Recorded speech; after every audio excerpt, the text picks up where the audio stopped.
एक ब्रेकिंग बातमी बघूयात। सोलापूरच्या अंजनगाव खेडोबा इथे मंदिराची जागा मोजण्यासाठी आलेल्या शासकीय अधिकाऱ्याला लक्ष्मण हाके यांनी धक्काबुक्कीचा प्रयत्न केल्याचं कळतंय। अंजनगाव खेडोबा मंदिराच्या जागेची मोजणी करून पुतळ्याचा निर्णय घेतला जाणार होता। त्यापूर्वी ओबीसी नेते लक्ष्मण हाके यांनी मोजणी करणाऱ्या शासकीय कर्मचाऱ्याला विरोध केला आणि धक्काबुक्की केल्याचं कळतंय। धक्काबुक्कीचा प्रयत्न केला शासकीय अधिकाऱ्याला। आपल्याला अधिक माहिती देतील आपले प्रतिनिधी सुनील दिवाण। या दृश्यांमध्ये नक्की काय घडलंय सुनील?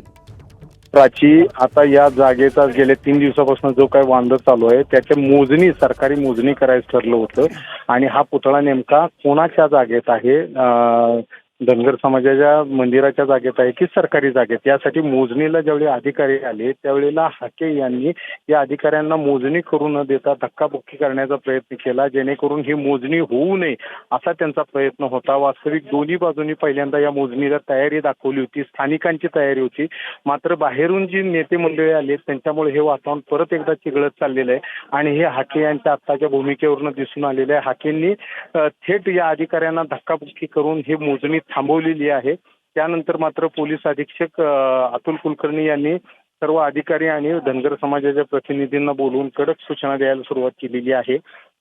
त्यामुळे या जागेची मोजणी होईल अशी अपेक्षित आहे। मात्र बाहेरची नेते मंडळी जोपर्यंत या गावात आहेत तोपर्यंत इथं शांतता राहायची शक्यता कमी आहे पूर्वी, आणि मोजणी झाल्याशिवाय हा प्रश्न सुटणार नाही हे तितकंच खरं आहे पूर्वी।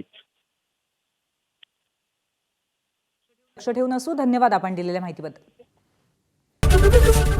एबीपी माझा, उघडा डोळे बघा नीट।